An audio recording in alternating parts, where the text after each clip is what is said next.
All right. Well, good morning, everyone. Morning. Yeah.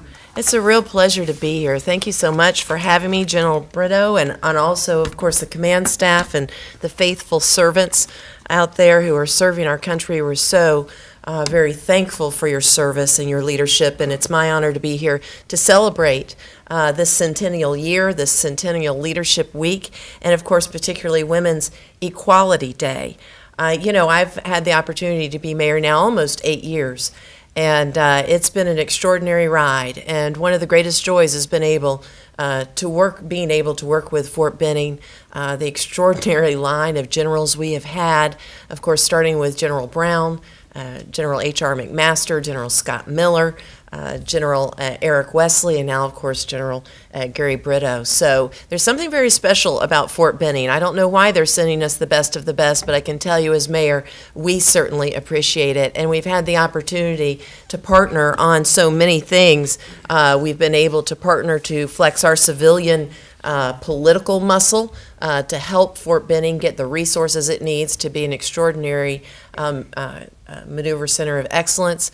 We've also had the opportunity, of course, to invest hundreds of millions of dollars in what we call our South Columbus area that used to be, frankly, right after World War II, the area that was built up to support the families of Fort Benning after that incredible growth from the major world conflict. And, of course, with the passage of time, grew a little squidgy around the edges. And now, of course, we've got to invest to create the infrastructure that makes people want to move back, makes businesses want to come back here.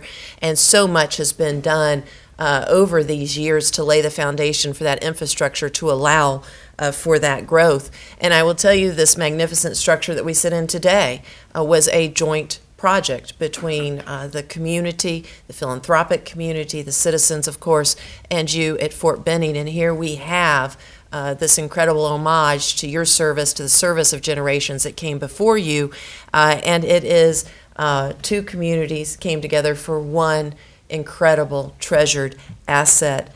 Every time I walk into this building, it has been for some great function that we're having, whether it's a ball, whether it's a great speech, whether it's to preview a movie to come, to programs that encourage inclusivity and diversity, as we'll be speaking a bit about today. But I have two particular memories that will always stick with me and bring a smile to my face. And one involves an 8-year-old little boy who was the son of some parents that were working on my reelection campaign in 2014, and I happened to be here for an event, and he saw me, and he came to me, of course, as an 8-year-old, but speaking as only they can do in the voice of a 35-year-old confident man. And he said, Mayor, he said, I went to summer camp here at the National Infantry Museum, and he said, those veterans were in and out of that place all week long. So if you need help with a veterans vote, you let me know.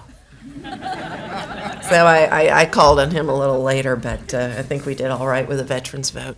But also, of course, a joyous memory of my father-in-law, who served in World War II, was a member of the 503rd Paratrooper Infantry Regiment, known as the Rock, which had a hand in liberating Crickador Island in the Pacific. And I was wheeling him as my husband was helping his mother make it through the first 100 yards of this incredible museum. And, of course, as you know, the 503rd is projected on the ceiling there as you come through the World War II exhibit. And so I called out, I said, hey, Tony, there you are. And, of course, if you've seen that particular film, it looks like a bunch of black flecks of pepper up in the sky. You couldn't discern a human soul if you had tried. And he laughed and laughed. He thought that was so funny, and this place brought him such joy and such pride to be able to reminisce. He ended up serving in the military through Korea, of course, and through even Vietnam in his latter years. So it's once again my honor to be here in this great place with you great people, to help share some thoughts on how we might be our better selves through leading people. My object here today is to speak about leading people in the context of Women's Equality Day. But I want to make sure you know that my remarks about women equality are not meant to diminish anyone else's journey. Women don't necessarily have it harder. We have it different, and there are most certainly systemic societal norms that make our journey very difficult. We have, all of us, our own journey, and our own story. You may have been born into economic distress. You may have suffered from any number of other challenges. You may, through your ethnicity, your race, your gender, or your sexual orientation, be a member of another group that is subject to suppression, disrespect, disenfranchise, or bias. And your journey necessarily meant that you had to overcome those things. So we all have our story. As they say, you may see the glory, but you don't know the story. And we need to remember that as we meet people we do not know. And so today we'll endeavor to understand each other's story just a little bit better. American society has set about a deliberate pace for the inclusion and diversity of others in this country. And I use the word deliberate with great purpose. The word deliberate was actually used by the United States Supreme Court in the seminal decision of Brown versus Board of Education, which of course ordered the racial integration of our public school system. And you may know that Thurgood Marshall, who later became a United States Supreme Court Justice himself, as a lawyer, argued that opinion before the United States Supreme Court. So as he sat in the United States Supreme Court hearing Brown versus Board of Education read aloud from the bench, he latched onto what was the critical holding of the case. And it was that the states of the United States were thereby ordered to racially integrate the public school system with, quote, all deliberate speed. And so Thurgood Marshall bounded down the stairs of the Supreme Court. He went to the first payphone and he called his legal assistant and he said, get the Webster's Dictionary off the shelf and read to me, what is the definition of deliberate? And she dutifully did so, and she said, deliberate, meaning slow. With all slow speed, we were to integrate ourselves. And the deliberateness, the use of the word deliberateness, was a result of a desire wanting to get it right, wanting to preserve the stability in our communities while we made this seismic change in how we lived. But the word deliberate has caused much frustration as months and years have turned into many decades of implementation. And largely the armed services have shown this nation how to do it, how to be more inclusive at every level. In 2017, there was a Congressional Research Service report on diversity, inclusion, and equal opportunity in the armed services, and it chronicles the history of the military's efforts to make these various implementations. First, of course, starting with race, it notes that people of color served this nation in a military fashion, starting with the American Revolution. And it was not into the Truman era that actually the DoD ordered the integration of our services. And by 1954, during the Eisenhower administration, it was announced that the armed services had been, quote, fully integrated. And of course, we know that may have been the case on paper, but it took years, it took decades, it took tremendous effort to make that implementation actually occur as a function of our day-to-day lives. And I know because I've had the opportunity to be here, sometimes in this particular facility and sometimes actually on Fort Benning. I've had the opportunity to be at programs where this branch of the armed services is actively seeking to renew and refresh its commitment to full integration. So it is an ever-evolving process, and I commend the Army particularly in their effort to keep that anew. Of course, this report also talks about our struggles as a nation and the struggles of the armed services with incorporating gender orientation in the roles of the military today. And so we continue to applaud the military's awareness of these struggles, and it's once again being called upon to lead our people to the next plane of humanity and equality. And after an initial slow start, the armed services have been in full throttle to integrate women into your ranks. Of course, the first woman general was a woman by the name of Deborah in 1200 BC. She was the commanding general of 10,000 Israelites, as the Old Testament tells us, and she conquered 900 chariots of iron. Some 32 years later, some 3,200 years later, we named the next four-star woman general in Anne Dunaway. So again, we have some deliberate progress integrating women into the armed services.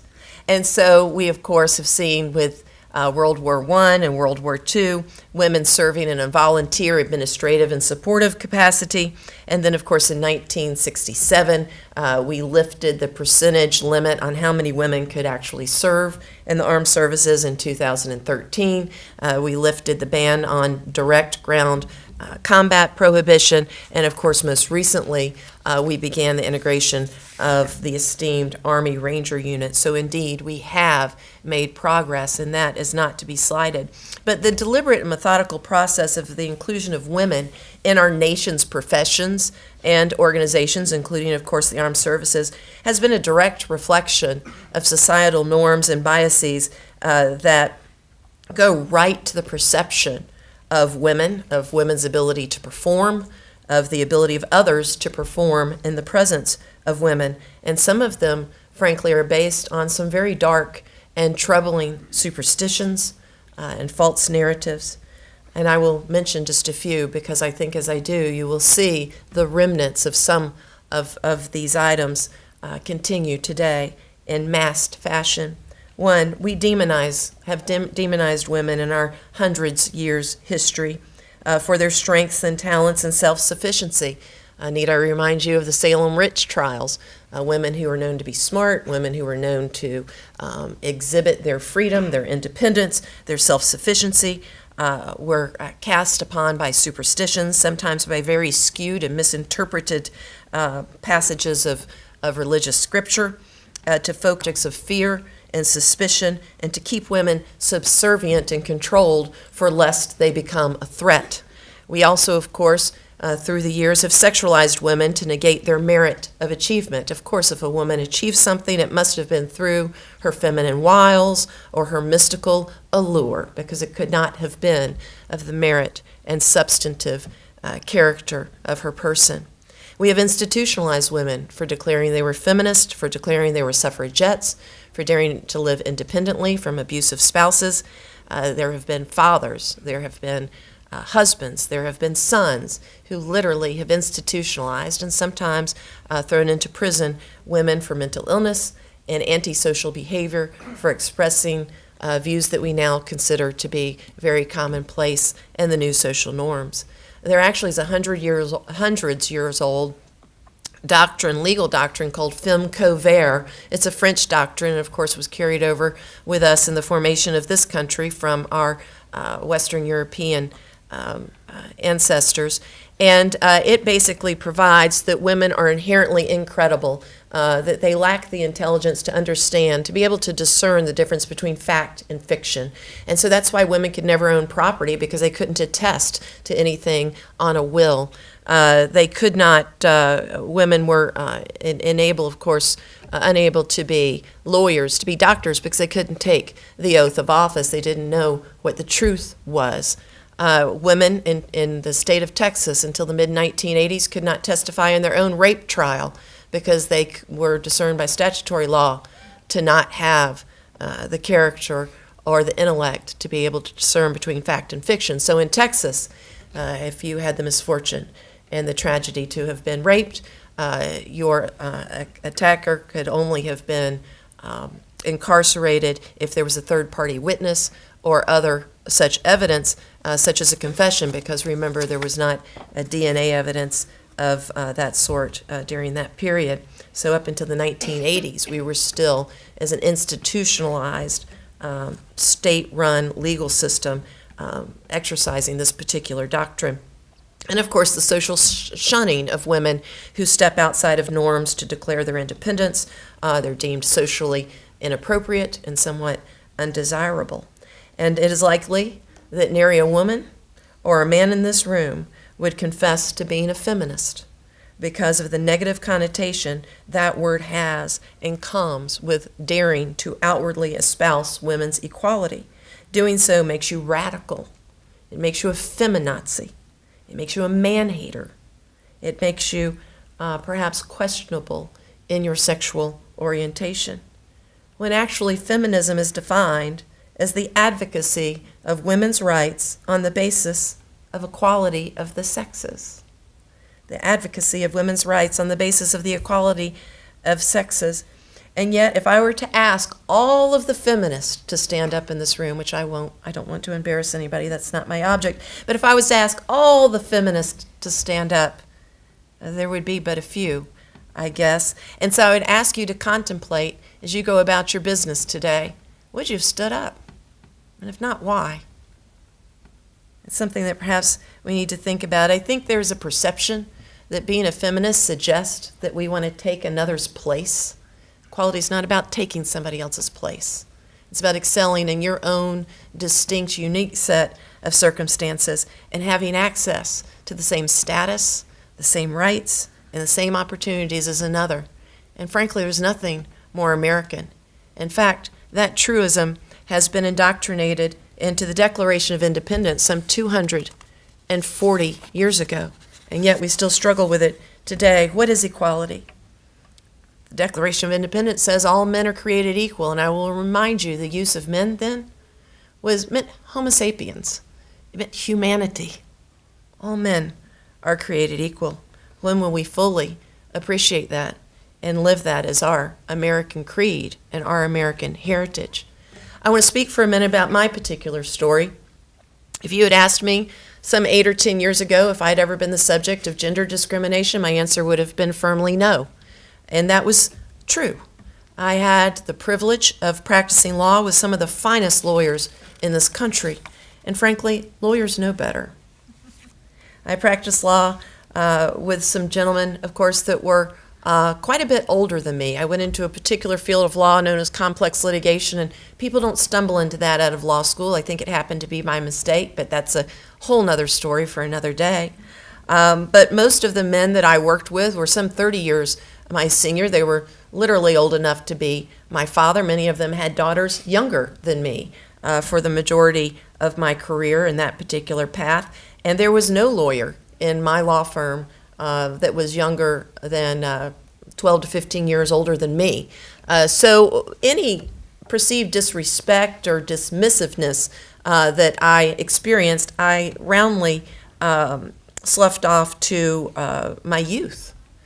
Just not being professionally ripe enough to stand up with people of that professional caliber and that professional experience. I had not put in the miles, and certainly the judges who were in their mid-60s were old enough to be my father as well. And so it's hard to discern. I would have not said that that was attributable to my gender. I think it probably was most certainly attributable to my age and my progressing, but at that time unripe experience. But by the time I came to run for mayor of Columbus, Georgia, I was almost 45 years old, for God's sake. So it certainly wasn't because I was too young or too unaccomplished. I had done many things in my professional career and here in this community. And so I remember I had a few people come to me and say, hey, you should consider running for mayor, which was not something I had ever really considered before. And so I went to a local political guru, somebody who had run a lot of campaigns and been very involved in politics in Columbus. And I invited him for coffee at the Burger King on Winton Road. And we were sitting there, and I said, a few people have suggested I run for mayor, and I was just wondering, what do you think about that? And he said, well, if I were you, I wouldn't waste my time doing it. He said, you'll never win. And I said, really? What are your thoughts on that? And he said, well, first of all, white men don't like you. And I was like, really? And he said, yep. He said, white men do not like strong, educated, opinionated women, and a white man will never vote for you. And I said, huh. And he said, and there's just too many white men in Columbus, Georgia, you'll never make it. And I said, well, I appreciate your candor. And so I went home that night. I actually went back to the office, and I was consumed with my work day and frankly didn't think about it much later. I went home. My husband Tripp and I were preparing dinner, as we do most nights that we can. And Tripp said, hey, how did that meeting go? Oh, that guy you were going to ask about running for mayor. I said, well, he said we just need to move on to something else. And he said, well, why? He said, white men don't like me. And there was just this dead pause. And I turned around, and my husband said, well, I like you. And I was like, yeah, my husband does like me. And I was like, and my partners, they like me too. I got neighbors, they like me. I know some people, they like me. So maybe he was just a little wrong, because we won the first time out with 68% of the vote, and the second time out with 63% of the vote. So I carried some white men in there somewhere. But I will tell you, on election night, It was really this incredible night. We had this just ferocious race for mayor. It was an open seat. 4 people had run. It was just really something else. It was a great process, but it was a really intense process.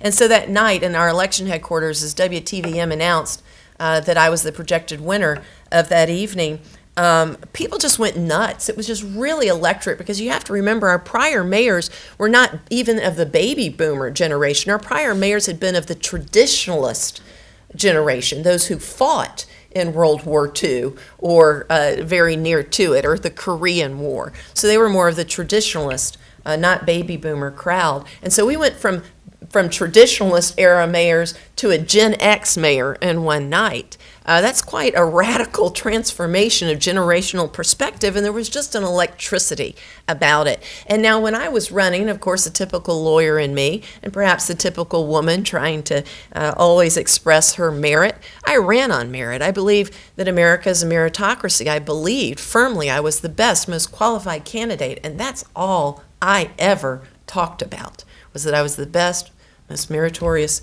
candidate, the right person for the job at that time. And so on election night, as people were celebrating, actually there were 3 women, well into their 70s, maybe beyond. I didn't know them, don't know them to this day. They didn't leave a name, and I didn't think to get it in all the chaos. But 3 completely separate women at different times in the evening came up to me and told me some story somewhat like this. I poured coffee for 30 years for men less qualified than me so you could run for mayor. I trained men with less education and less IQ to make twice the money I made so that you would have the opportunity to run for mayor.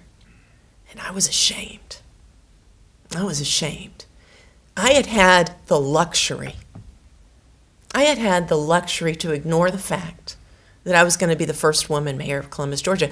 I had had the luxury to ignore the fact that the majority of voters in Columbus, Georgia are women. I had had the luxury to run on my merit because of those women, because of the path they cut for me. And I vowed never to forget it. And so when I go into schools, whether they be elementary schools, whether they be high schools, whether I have the opportunity to speak to great folks like you, I make sure that the women in the room know that I'm holding that seat warm for you, and the seats of other leadership positions warm for you. I will endeavor to cut a path for all great leaders, but certainly for those great leaders that happen to be women that want to take advantage of those opportunities. And I stand on the shoulders of those women that came before me. Shortly after I became mayor, as you all may know, the mayor is also public safety director. So I oversee the police department, the fire department, Homeland Security, as well as the Muskogee County Prison, which is the largest work camp in the state of Georgia. And so it's very common that I'll receive phone calls on my cell phone from the chief of police, Rick Boren, who's such a fine man, and I've had such a privilege of working with him. And in any event, he contacted me on this particular day. It was just a regular day. I had no special events planned. In fact, I was just wearing some skirt and some sweater. And certainly nothing special. And he contacts me and says, hey, I didn't want you to be alarmed, but a helicopter is about to land on the government tower. And I said, okay. I said, well, who's coming? Who's coming in a helicopter? And he said, well, it's the governor. He's going to that big event down at the National Infantry Museum. And I said, the governor? And he says, yeah, the governor. And I said, okay.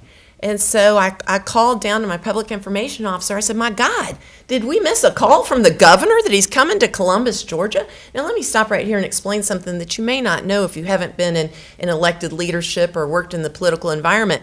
The governor, of course, is the head of all what they call agencies and jurisdictions in the state of Georgia. As mayor of Columbus, it's a consolidated government, and so I'm an immediate report, if you will, to the governor. I'm an immediate report. I am the head of the county which the governor oversees. And so in no event, in no interpretation of protocol, should the governor ever be invited to this jurisdiction by anybody other than the mayor. And if the mayor certainly is alive, the mayor should be aware that the governor is coming to the jurisdiction and should be there to receive the governor. So this was a lapse of protocol of incredible proportion, and I assumed it had somehow been my office's mistake. And so with my very worthy and diligent public information officer, we sped about 80 miles an hour down to this place right here, and I get here, and there are hundreds of people here. The Spencer High School Marching Band is here. The Carver Drumline is here. Everybody is here but the mayor. So I get out of the car, I'm standing, working my way through the Spencer High School Marching Band, trying to get up to the front, and I see some of the, older guard of the city, if you will, and they're huddled around General Bob Brown, who was brand new at that time. And they were explaining to him that the governor was just around the corner and he was coming, and they wanted General Brown to, of course, go out and greet him. And so I heard General Brown say, "Well, where's the mayor?" And I said, "I'm over here, back behind the band." And so he kind of waved me forward. I'd met him one time before, just one time. I'd been in office a couple of weeks, 8 weeks maybe. And so I come up and the older folks said, "Hey, well, look, Mayor, the way this is going to work is the governor's coming to see General Brown. And I'll let y'all in your courses on officer leadership understand the difference between civilian leadership and military leadership. But certainly on civilian land, it would be the mayor in this circumstance that would receive. The governor and General Brown, of course, well knew that.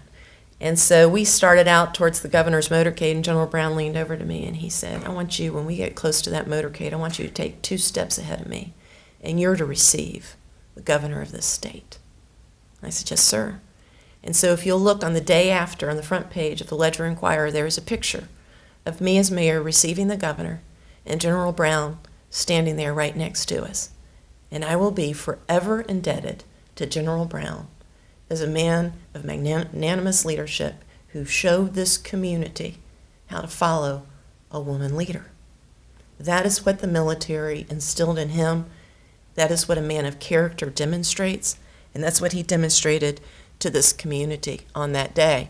And so there are plenty of days, my having been mayor of the 7.5+ years now, almost 8, that have been like the political guru days. There have been plenty of days, more so, that have been like the General Bob Brown days. And those are the days that I choose to bask in. All in all, I would say that having been a woman in elected leadership has been a challenge in some respects and an asset in others. While it makes it more difficult to command the respect of the traditional power structure, it makes it easier to garner the respect and admiration of those who, because of their own journey, know the strength and character it took to overcome the inertia of tradition.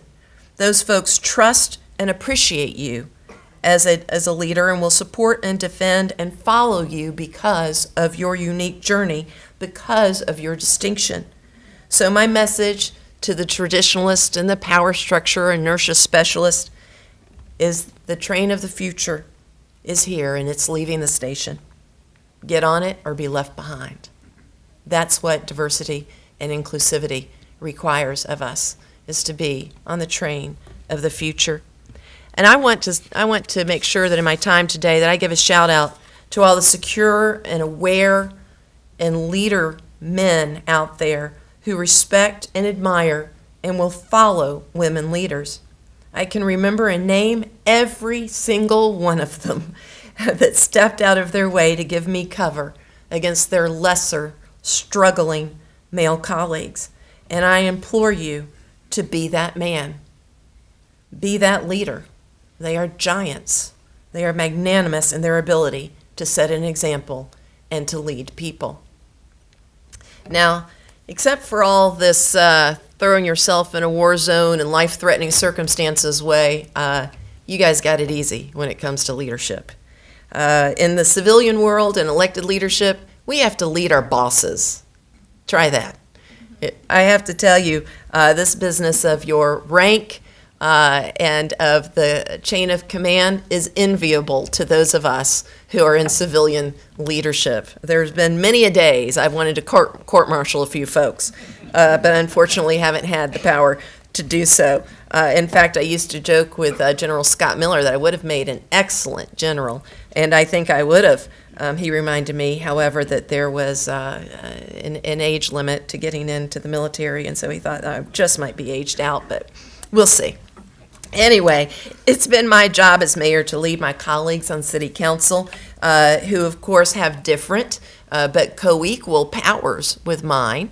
And it's also been my privilege to lead citizens who placed me in this position and to whom I am accountable.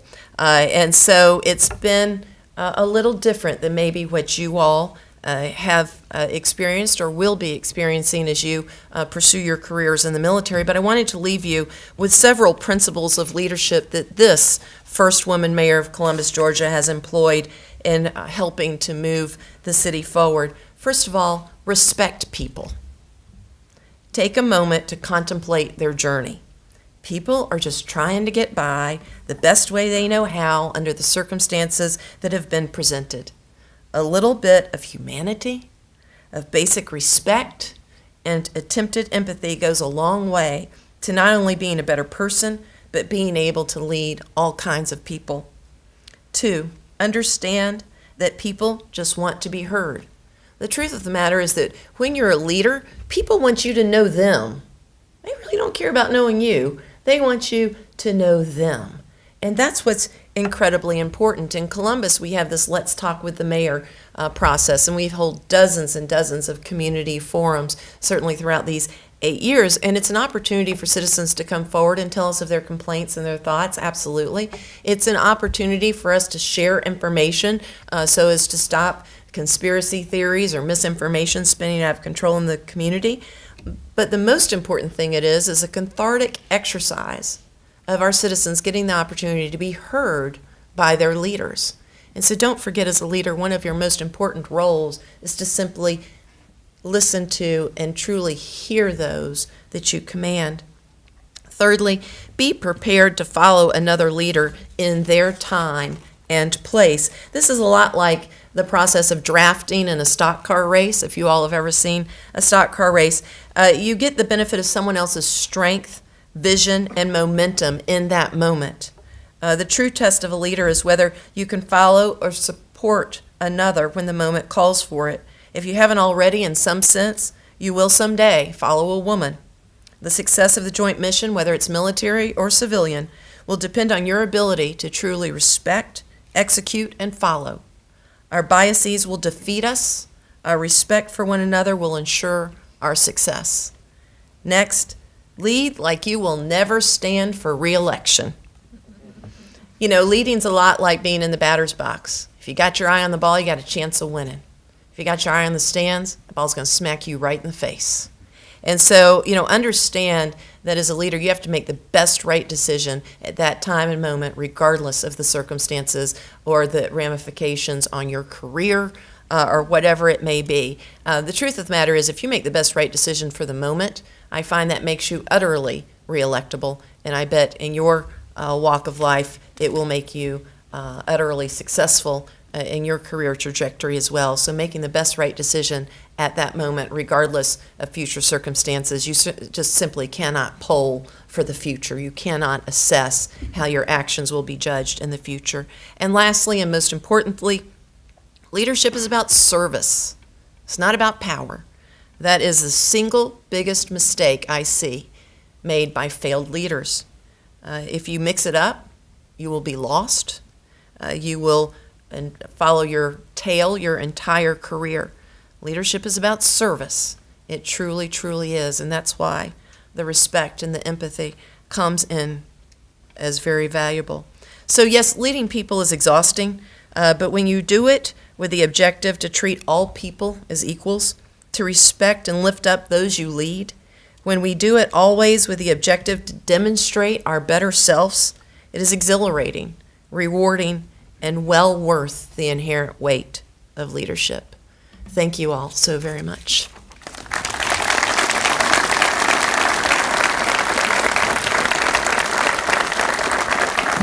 Thank you.